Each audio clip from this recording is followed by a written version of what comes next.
last I week, just survived. because I don't know. Live. We couldn't stay. Sorry. Alright. We are live. Welcome Oh. everyone to this week's edition of the Burnout. Featuring myself, Kimberly Bowman, the OR with the number 24 of Chase Elliott, and my co-host, Emily Luther, the OR on the Ryan Blaney. So, what were you saying? Unfortunately, I was in Michigan this weekend, but due to a family emergency, we weren't able to stay for Sunday's race. However, I did not get to.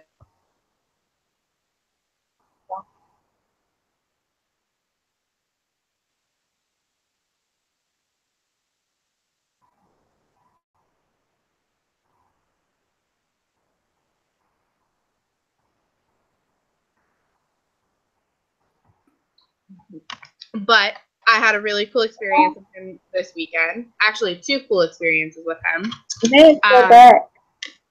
So Saturday was that? No, it was Friday.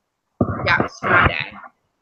Friday afternoon, we were down in the pits, and we were down by the. For those of you who have not been to Michigan International Speedway, there is an area in between the garage and like where fans with pit passes can go, and there's like a little walkway that leads where the area is for drivers meeting. And in the back, there's another gate / fence, and that's where some of the drivers walk through.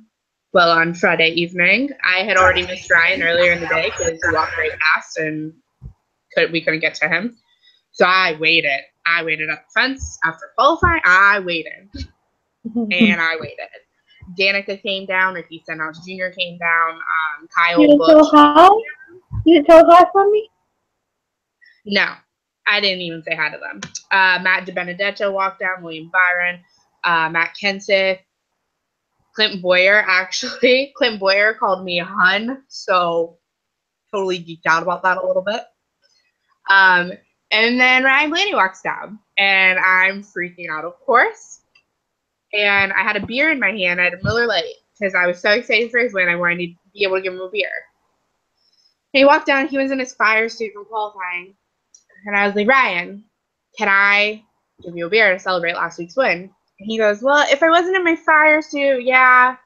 And then he looked at it, and then he looked at me, and then he looked back at the beer, and he was like, I'll just take that. And he put it in his pocket.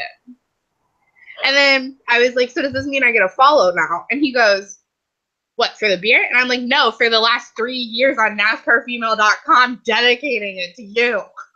I was like, for the first win, I deserve this at this point. And he goes, well, just remind me. And I said, I have been. And he goes, there's a lot of tweets that come in. Just remind me later on in the week. And I was like, okay. And then he walked down more. And then he went to head towards the gate, like to go back to the RVs. And he still had the beer in his pocket. He switched pockets, but he still had the beer in his pocket.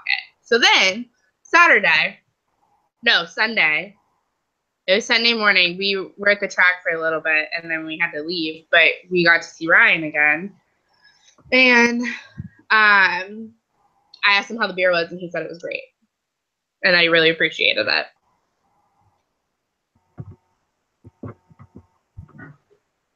So there's that. It was great, though. I also got to meet Joey Logano again. That was also great. How'd that go? It was great. He took a selfie with me, so it was fine. We missed Bubba because that's when the downpour started happening, and then we ended up leaving the track.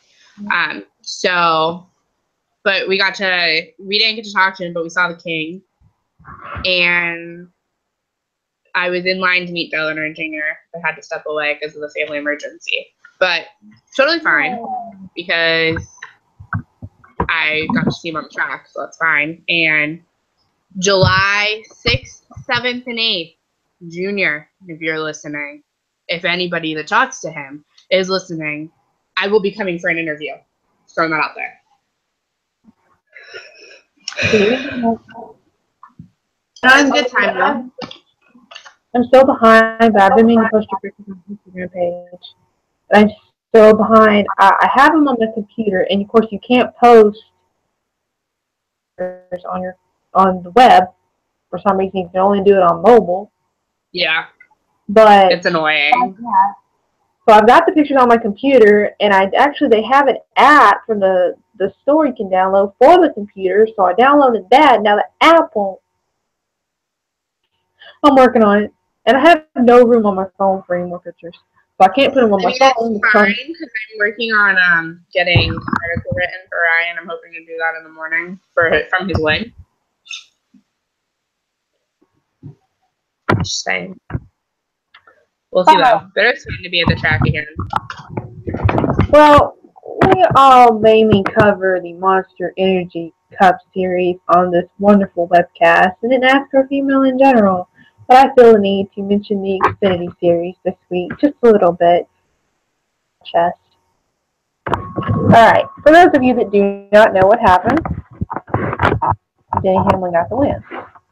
Wait, are you talking about the first lap?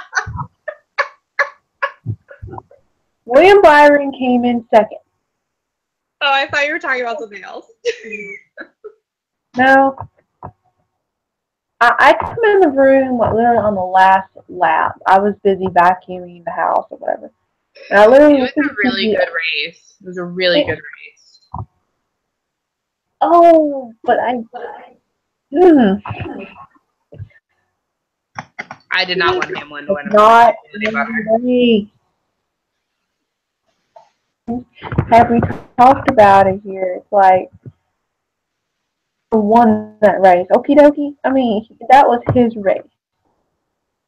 Yeah, but okay, so Byron did do an interview and he said, I wouldn't want to win a race because they just gave into it. Like, that's not what he wants. Right. But they shouldn't be on the track, so it's no big deal. I mean, I think NASCAR's new rules are sincerely working about the, 8, only 10 races or whatever. I do think it's really going to work. I am frustrated for Byron and, that it's just, it's a crappy situation to be in, but it's also an esteem builder for Byron because, a lot of those other Xfinity drivers can't keep up with the Cup drivers. He's keeping up with them. He's doing very well. Absolutely. I guess it's like, okay, that was his race, and then the 20 team gets to win encumbered. Mm-hmm. Mm-hmm. So it's like a catch-22 here. If it's like he should have won that. I mean, that was his race. Oh yeah, absolutely. He's like, we'll go get him next time. He's taking it, with a good spirit, and you can only admire him for that. But at the same time, it's like, Can we talk about another part of that race though? Sure. Lap 1 was great. Yeah, I vaguely remember that.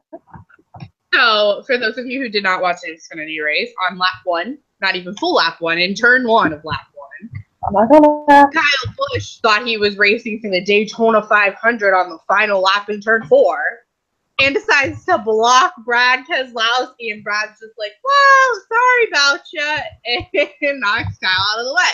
Now, do I say that Brad did it intentionally? No, but can I say that I was really hoping for a fight afterwards? Yes, I can say that. It would have been great for the sport. It would have been awesome. Why do they take it so seriously? I was taking Xfinity series so seriously. I will never know. I don't understand it either. This was what frustrated me so bad when Kyle actually had a child, is because you're winning Cup races. You won a Cup championship.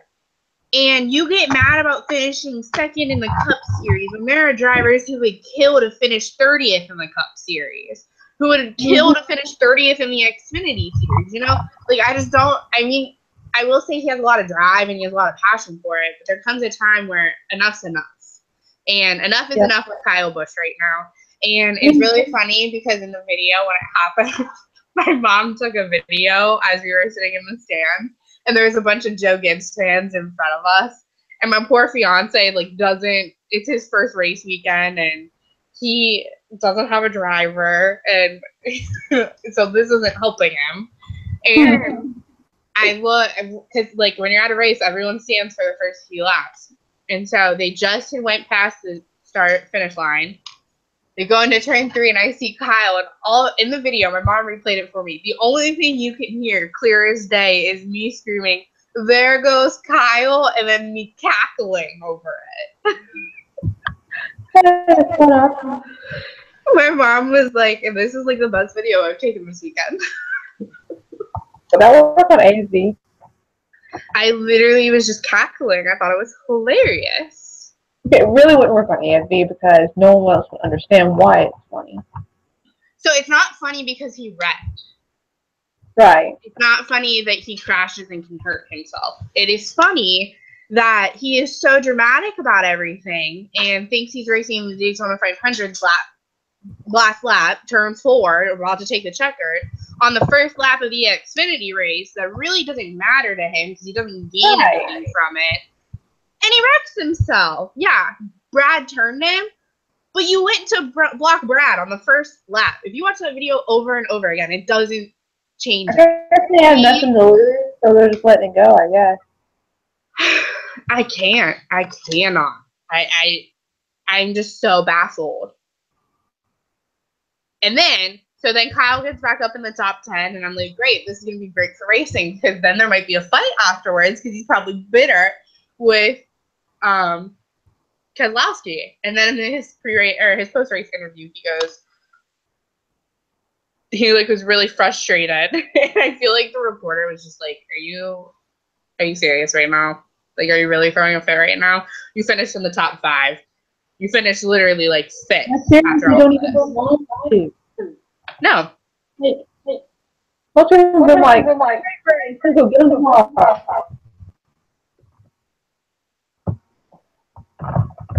I don't understand. Well, another thing I don't understand is why Michigan and second seems to go hand in hand. That's all. Why Michigan and what goes hand in hand? Second. For you know who. Oh. What was it? Second to Joey Logano last year? Yep. All awesome. Yep. Yeah. I think you're right. Yeah. Well, if you would have had a couple more laps, he may have could have reeled him in. I was like 10 feet from Chase, if that makes you feel any better. Probably doesn't, but I just wanted to brag a little bit. 10 feet? Did you measure it? It was about 10 feet. I don't know. I'm not really good at distance, so it could have been like closer. I'm good at measuring. I probably could have told you. Like, you could tell me something's a mile for me, and I'll be like, wait, where? Wait, how far? A couple people I follow that are kind of famous in my own little realm. One time they tweeted that they were like in our state, and that made me happy that we were just in the same state. So yeah, 10 feet. That'll work.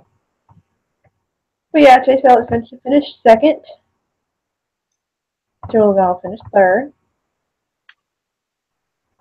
So at least he didn't finish ahead of. Look, Kyle finished everything, but conspiracy with the Cars 3 car. The Cars 3 movie car finishes first on opening weekend. Is it a conspiracy? It'd be a conspiracy. Probably not, but I go there. I mean, everything can be turned into a conspiracy, so. That's for sure.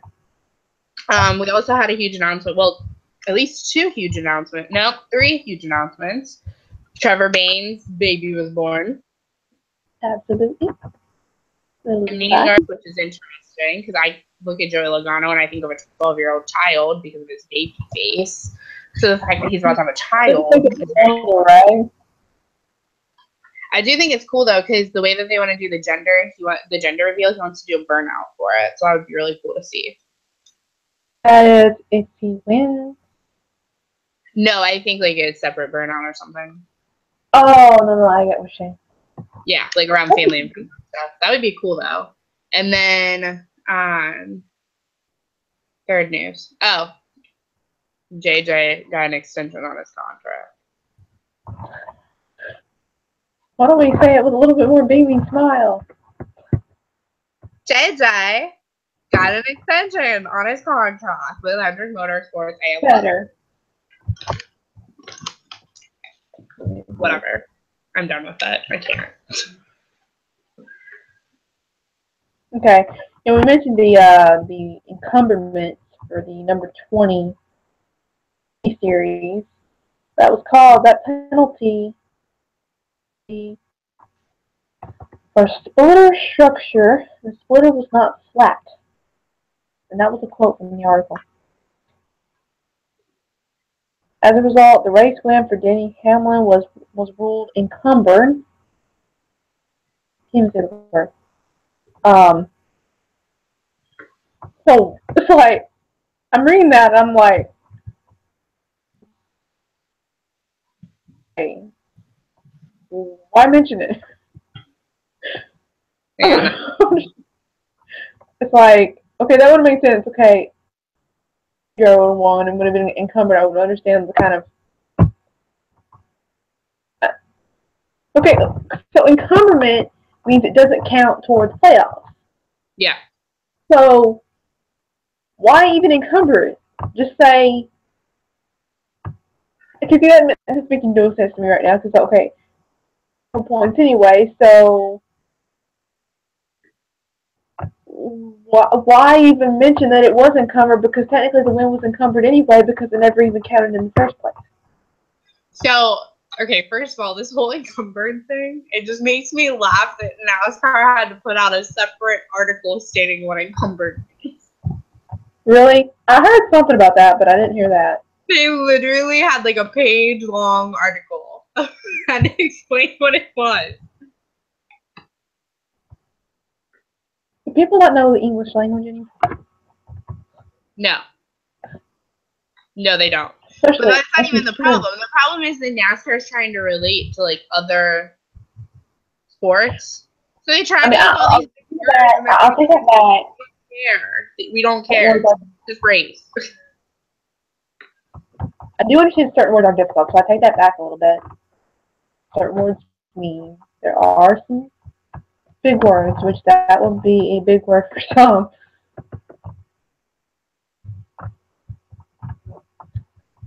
But yeah, it's just that struck me as odd. Was it the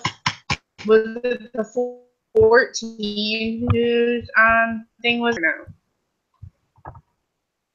Repeat that again.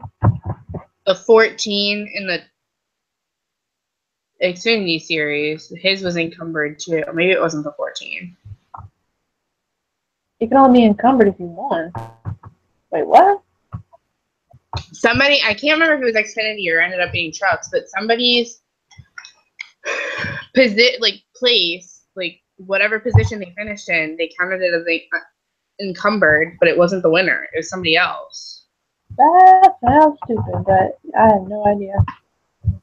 You literally never know.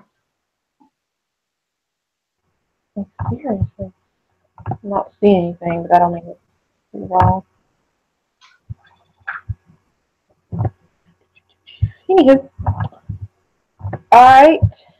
This weekend, Sonoma road course racing.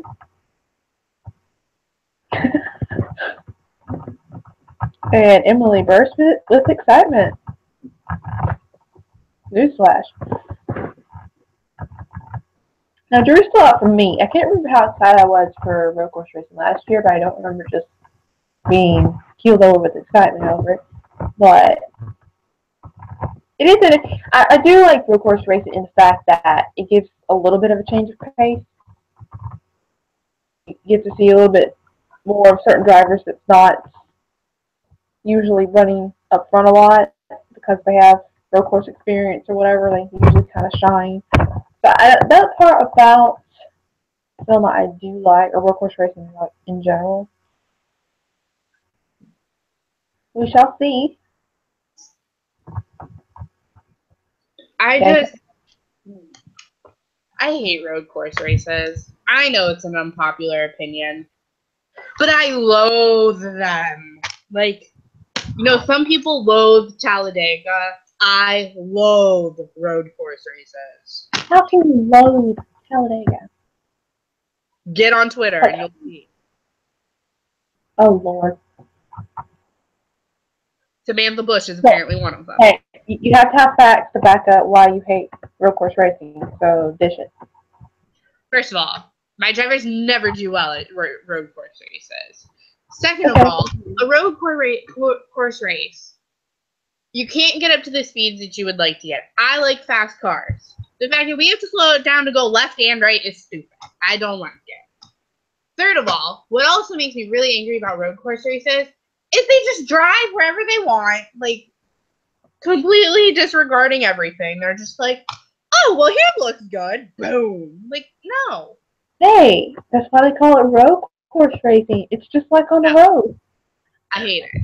I hate it. Go around in an oval or a tri-oval, if that's even a real word. Stop it. And what also frustrates me about road course races is when you are a fan sitting at the track, you only see one part of the race. Exactly. That always, a couple years ago, I was thinking about that, and since then I've been like, okay, if you go to a road course race, you sit, you will only see them maybe every 2 or 3 minutes. And it just, that's it. That is all you get to see. 3 minutes later. So, like, here's my thing. Okay, the only way to watch a road course race is at home. The only way is at home. On TV. Everything. Yeah. So I love NASCAR races. I love to go to races, dirt track, NASCAR. You put it on there and I'll watch it. However, I feel the same way about road course races as I do about Indy. I love Indy. I love going up to pre-race celebrations. It is a great time. However, I have a goal. My goal is to go to a race at every single track on the circuit. That is my goal. I hope to achieve it. It's something I really want to do. However, there are certain tracks that I will go to multiple times. Michigan, I will gladly go back every year if I can. Kentucky, I will gladly go back every year I can.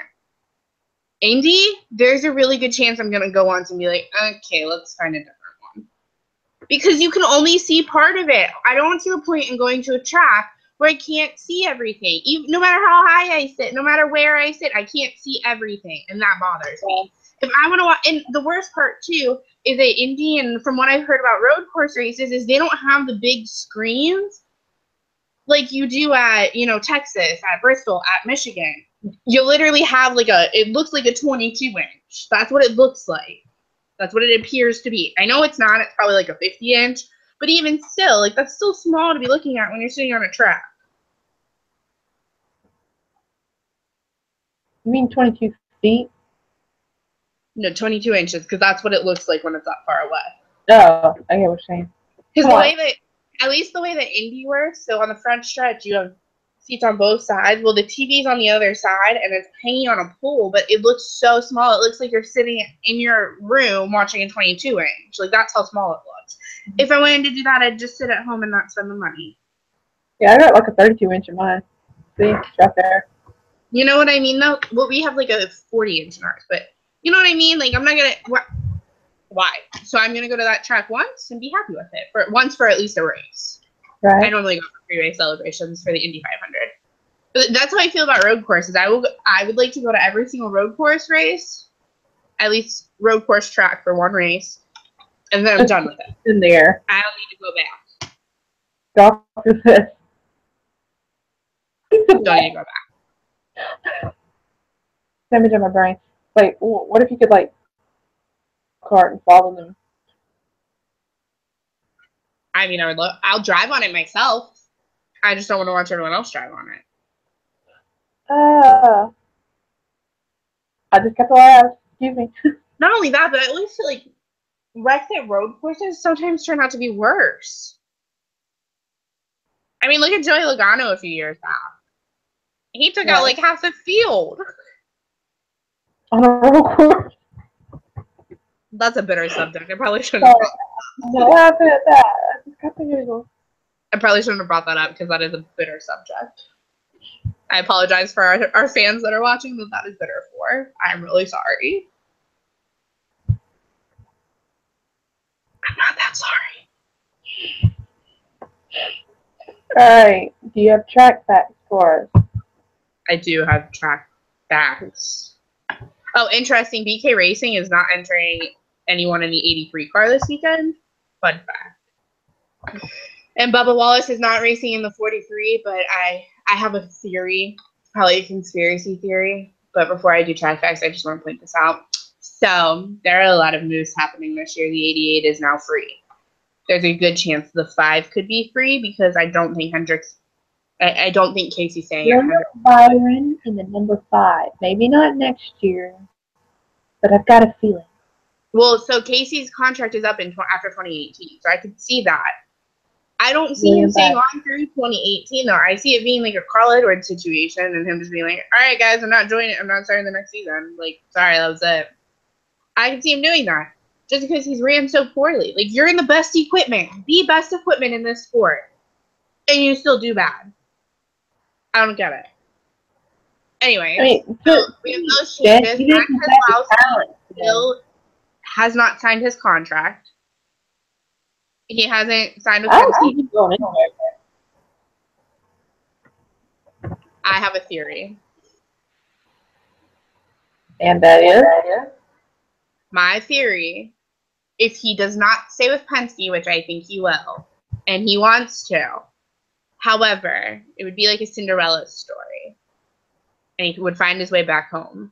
Because, you know, there's a certain car opening up at the end of the season and it's already been announced. And, you know, it just so happens that that person who is retiring was his first boss.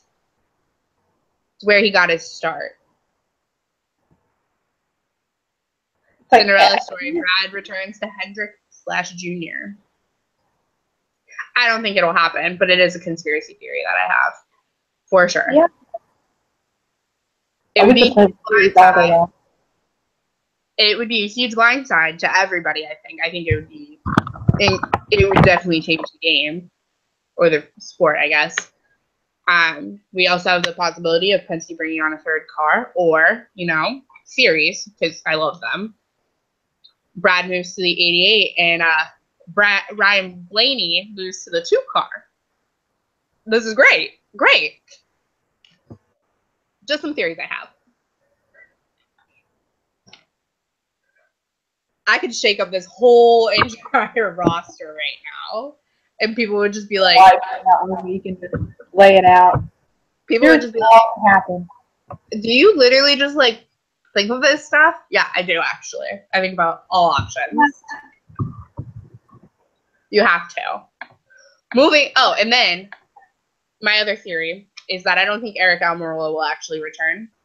And, you know, weirdly enough, Roush Fenway, who shares equipment with Richard Petty Motorsports, Roush Fenway ended the 6th team in the Xfinity Series, which opened up a specific driver named Darrell Wallace Jr. Darrell Wallace Jr., also known as Bubba to his friends and fans, has been driving the 43 car. Options. I was excited about the team when they invested on a while. I think Bubba would be a great fit in the 43 car. I honestly, truly believe that. Not because I love Bubba, but because I think he's very talented. And not only that, but poor Eric Almirola, he has a crushed vertebrae. Don't get back in that car. I know you want to. Don't do it. Never know. Don't do that to your family. Don't do that to your fans. Don't do it. Track back. Okay, I got track backs. I'm off my soapbox now. I'm sorry. Okay. Green flag is at 3:18 p.m. because we're in California.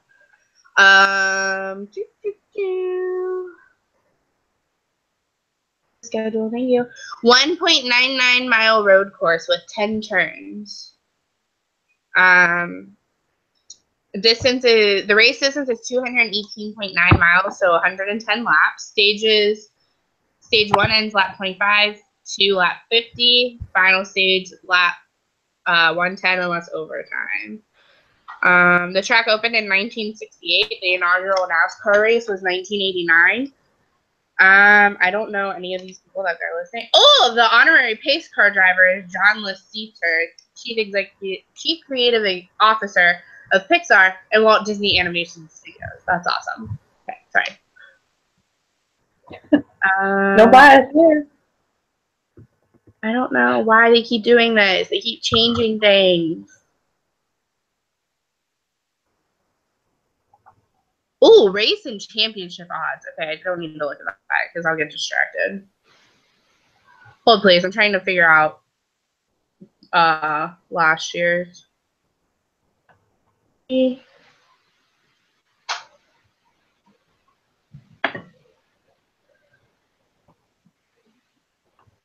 Oh, that's not it.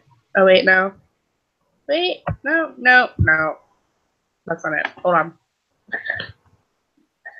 They keep moving where they have their flipping stats. Oy vey. Oy vey. They're saying that Chase Elliott could win his first race here. I don't see that, but good luck to him. This year is definitely even first winner. I don't mean that in anything like towards Chase. I just mean I don't see it coming out of road course. You didn't do too bad one time. I can't find last year's win. This is annoying. Annoying. We have your winner. Yeah, nothing.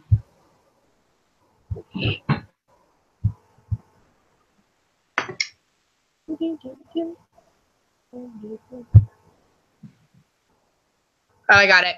June 20th. Oh, wait, no, that was Michigan. Shoot. I said shoot. I swear. I said shoot. I am. Here, I got it. June 2016 race winner was Tony Stewart. Oh, that's right. What? I was just looking at that earlier. This happened to me and stuff. Pole winner was Carl Edwards. Our youngest winner was Kyle Busch in 2008. Oldest winner was Ricky Rudd. Most wins is Jeff Gordon. Most wins from active drivers is Tony Stewart and Kurt Busch, but Tony's no longer active. Most poles is Jeff Gordon. Most poles active is Jamie McMurray.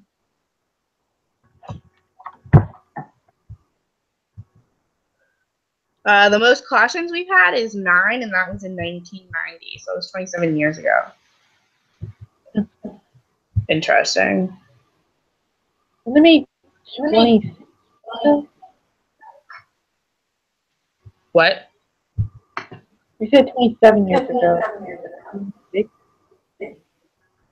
This is 2017. So that'll be 26 years ago. 27 years ago. I feel it's math. You okay? Yeah, I'm okay. Just can't do math this late. I think it's time for nappy time for Kimberly tonight. That's the truth. All right, who's your pick?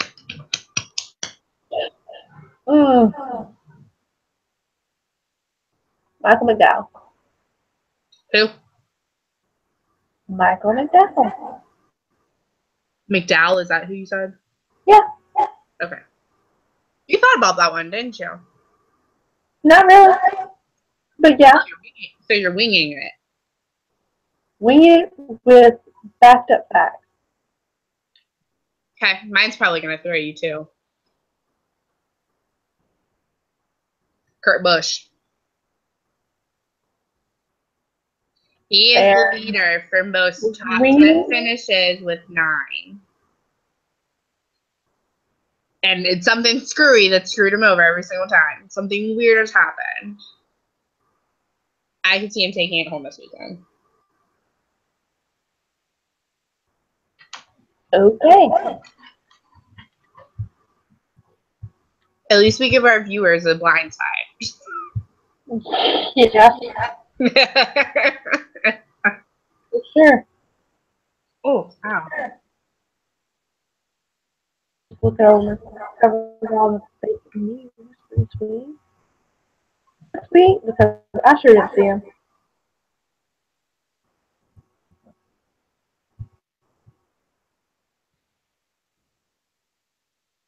Did you see any?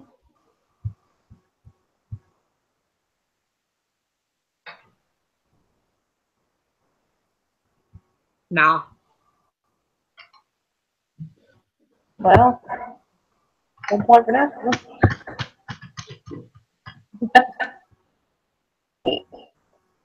Another little piece of news. I'm sure who tuned in my little live last week. I feel like I crashed and burned, but I did a wonderful comment. And that said, doing a live webcam Facebook thingy, I saw something on the screen that hinted to the fact they could be on at the same time.